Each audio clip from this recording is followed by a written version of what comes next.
Assalamualaikum and what's up guys, hope so you all are doing good. So guys, if you haven't subscribed my channel, do subscribe it and please share it with all your friends and fellows so it might help them as well. So guys, in this last lecture of psychiatry, I want to say you that please, if you have found all these lectures helpful, do share it with all your friends and fellows ताकि उनको भी फ़ायदा हो जाए. ठीक है.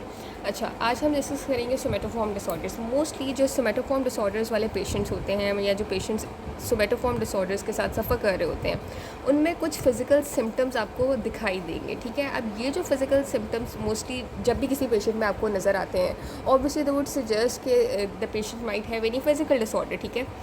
Obvious सी बात है कि किसी पेशेंट में फ़िज़िकल सिम्टम्स जो हैं वो आपको नज़र आ रहे हैं, so it would suggest any physical disorder. लेकिन सोमेटोफॉर्म डिसऑर्डर के केस में ये जो फिज़िकल सिम्टम्स हैं, जो बेसिकली इनको सजेस्ट तो एक फ़िज़िकल डिसऑर्डर करना चाहिए, लेकिन they don't suggest a physical disorder because there is no any demonstrable organic finding, या you can say there is no any strong evidence that has a link और that can completely decide that the patient has any physical disorder. तो फिर हम कहेंगे इस case में the patient might have any psychological factor or any psychological conflict that is leading to this psychiatric disorder that is basically called somatoform disorder. ठीक है. अब somatoform disorder आपके पास different types के होते हैं. ठीक है. हम 4 somatoform disorders जो है ना इस वीडियो में देख लेते हैं. ओके. सो हमारे पास जो फर्स्ट सोमेटोफॉर्म डिसऑर्डर है, आप उसको कहेंगे कि दैट इज़ हाइपोकॉन्ड्रियल डिसऑर्डर. ठीक है. हाइपोकॉन्ड्रियल डिसऑर्डर. सेकंड है आपके पास जिसको आप हिस्टेरिया भी कह सकते हैं, एंड इसको आप दे सकते हैं नाम of dissociative conversion disorder. Dissociative conversion disorder. ठीक है. थर्ड है आपके पास सोमेटाइजेशन डिसऑर्डर. ठीक है. सोमेटाइजेशन डिसऑर्डर, या इसको आप एक और नाम देते हैं ब्रिक्वेट्स डिसऑर्डर. ठीक है. उसके बाद फोर्थ जो है somatoform disorder that is chronic fatigue syndrome. ठीक है. Chronic fatigue syndrome. अच्छा, अब हम इंडिविजुअली हर सोमेटोफॉर्म डिसऑर्डर को देख लेते हैं. सबसे पहले हम बात करते हैं हाइपोकॉन्ड्रियल डिसऑर्डर की. अब हाइपोकॉन्ड्रियल डिसऑर्डर में ना बेसिकली आपके पास जो पेशेंट प्रेजेंट करता है, he might present with any fear और any belief that is very serious. ठीक है. And often that might be a fatal belief, like he might be thinking that he is suffering from any disease like cancer. ठीक है. और ये fair उसके अंदर प्रजिस्ट करता है डिस्पाइट अप्रोप्रिएट मेडिकल रीएश्योरेंसेस. ठीक है.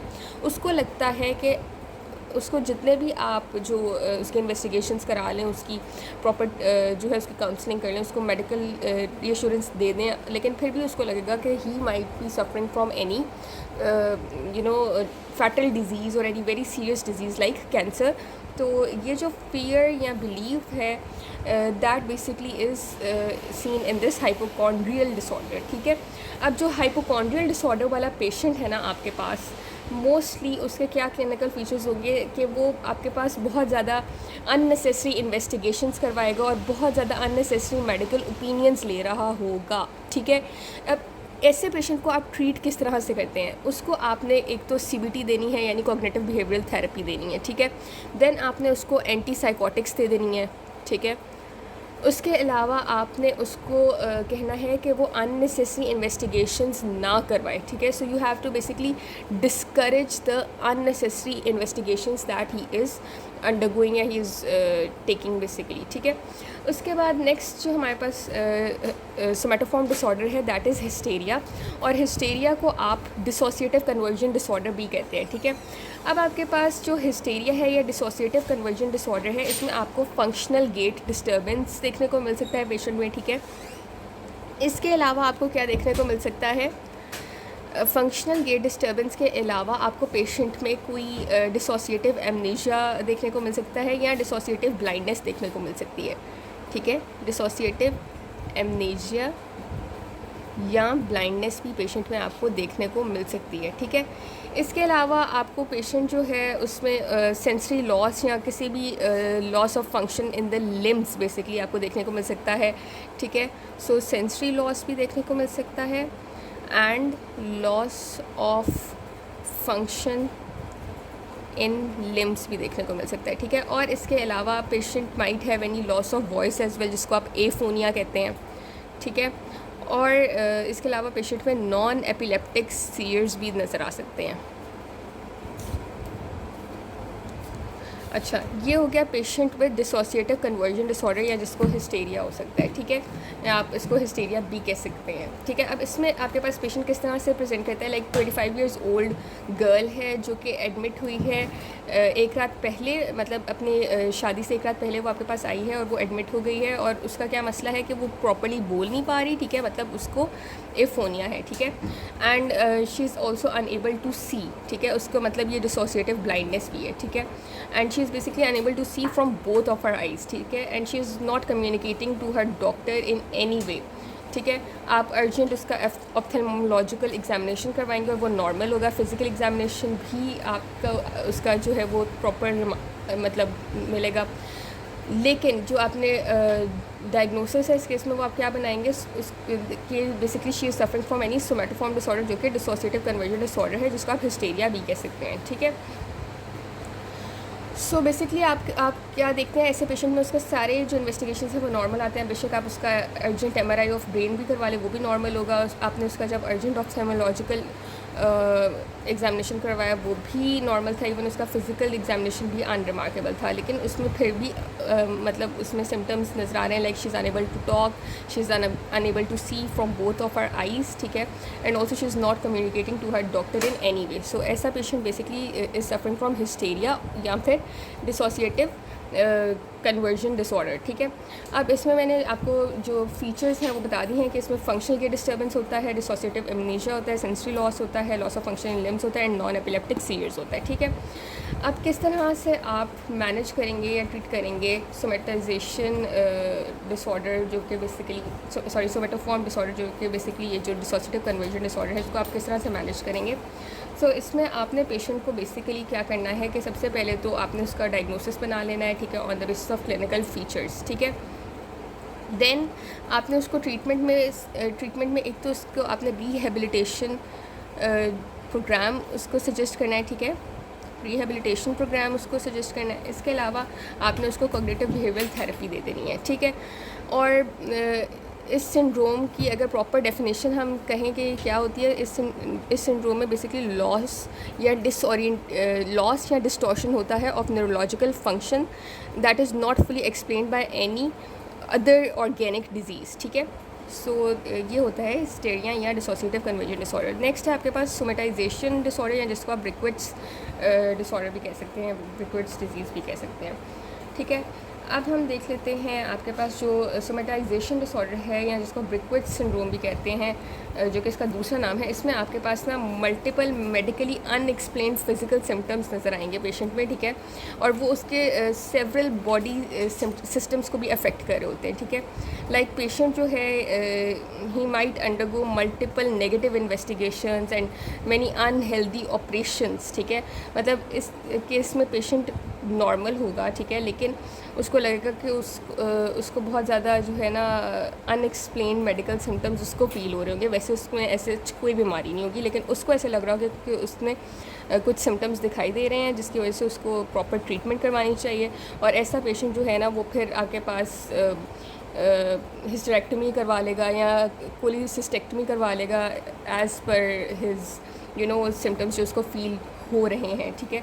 सो मोस्टली इन पेशेंट्स में ना आपको क्या नज़र आएगा कि वो मतलब अनहेल्दी ऑपरेशंस करवा रहे होंगे, लाइक हिस्टेरेक्टमी करवा रहे होंगे, ठीक है, या फिर आपके पास वो करवा रहे होंगे कोलिसिस्टेक्टमी करवा रहे होंगे, ठीक है। तो ये सारे जो चीज़ें हैं किन पेशेंट्स में आपको नजर आएंगे who are suffering from somatization disorder या जिसको आप ब्रिक्विट सिंड्रोम भी कहते हैं, ठीक है। देन हम नेक्स्ट देख लेते हैं क्रॉनिक फटीग सिंड्रोम। अच्छा, इसमें ना बेसिकली जो सोमेटाइजेशन डिसऑर्डर है, इसमें आपके पास multiple medically unexplained physical symptoms जो हैं वो पेशेंट को ऐसे लग रहा होता है कि वो उसकी बॉडीली सिस्टम्स को अफेक्ट करेंगे, जिसकी वजह से वो इस तरह की अनएक्सप्लेन्ड अनहेल्दी ऑपरेशंस जो है वो करवा रहा होता है, ठीक है। एंड ऑल्दो जब उसके टेस्ट करवाते हैं तो सारी उसकी इन्वेस्टिगेशंस है वो नेगेटिव आ रही होती हैं, ठीक है, लेकिन फिर भी वो इस तरह के अनहेल्दी जो है वो काम करवा रहा होता है, ठीक है। अच्छा, नेक्स्ट है chronic fatigue syndrome. Chronic fatigue syndrome में एक्सेसिव फटीग होती है आफ्टर मिनिमल फिजिकल या मेंटल एक्सर्शन, ठीक है। इसमें आपके पास जो पेशेंट है वो किस तरह से प्रेजेंट करता है, that he might have poor concentration, ठीक है। इसके अलावा ही माइट हैव डिजीनेस, ठीक है, एंड मस्कुलर एक्स भी हो सकते हैं, और आपके पास यहाँ पे स्लीप डिस्टर्बेंस की वजह से ये सारे सिम्टम्स भी देखने को मिल सकते हैं, ठीक है। देन मोस्टली ये जो क्रॉनिक फटीग सिंड्रोम है, it might be seen after viral infections like infectious mononucleosis, influenza and hepatitis. So it might be seen after viral infections as well, ठीक है। मतलब स्लीप डिस्टर्बेंस की वजह से भी हो सकता है, वायरल इन्फेक्शंस की वजह से भी के बाद भी ये क्रॉनिक फटीग सिंड्रोम हो सकता है, ठीक है। एंड क्रॉनिक फटीग सिंड्रोम में overlap with symptoms of depression and anxiety as well, ठीक है। So it might overlap with symptoms of depression and anxiety as well, ठीक है। सो ये था अबाउट क्रॉनिक फटीग सिंड्रोम, ठीक है। अब मोस्टली ये जो 4 डिसऑर्डर्स हैं इनके बारे में मैंने आपको डिटेल में बता दिया है। अब मैं ना थोड़ा सा आपको जो सोमैटोफॉर्म या हाइपोकॉन्ड्रियल डिसऑर्डर है उसके बारे में थोड़ा सा डिटेल में मज़ीद बता देती हूँ कि इसको आपने किस तरह से मैनेज करना है इस पेशेंट को, ठीक है। सो इस पेशेंट को आपने सबसे पहले तो इसकी जनरल मैनेजमेंट करनी है, ठीक है। जो हाइपोकॉन्ड्रियल डिसऑर्डर वाला पेशेंट है, जिसको फॉर एग्जांपल लग रहा होगा कि वो जो है उसको कोई कैंसर है, लाइक स्टमक कैंसर है, ठीक है, तो आप किस तरह से उसको ट्रीट कर सकते हैं। पहले आपने उसका जनरल मैनेजमेंट करना है। जनरल मैनेजमेंट में आपने क्या करना है कि आपने उसको फुल सिंपैथेटिक जो हिस्ट्री है वो आपने उसकी सुननी है। देन आपने एक्सक्लूड करनी है डिज़ीज़ को, ठीक है, एंड उसको अननेसेसरी इन्वेस्टिगेशन से भी अवॉइड करवाना है, ठीक है। Then you will demonstrate to patient that you believe their complaint, ठीक है। उसके बाद आपने कोलैबोरेटिव रिलेशनशिप एक इस्टेब्लिश करना है उसके साथ, and you have to give positive explanation for this symptoms, and you have also to encourage a return to normal functioning, ठीक है।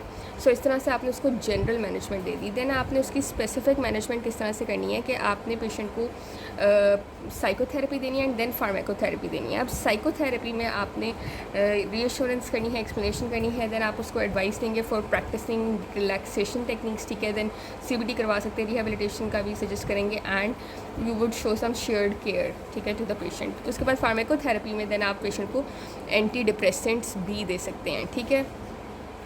अच्छा, इसके अलावा ये जो हमने देखा था ना सोमैटोफॉर्म डिसऑर्डर, ठीक है, जो कि बेसिकली क्रॉनिक फटीग सिंड्रोम वाला डिसऑर्डर है। इसमें पेशेंट किस तरह से प्रेजेंट करता है, लाइक जो भी हमने लास्टली डिस्कस किया है, जिसमें poor concentration, dizziness, muscular aches हैं, स्लीप डिस्टर्बेंस है, या स्लीप डिस्टर्बेंस या वायरल इन्फेक्शन के बाद भी ये हो सकता है, ठीक है।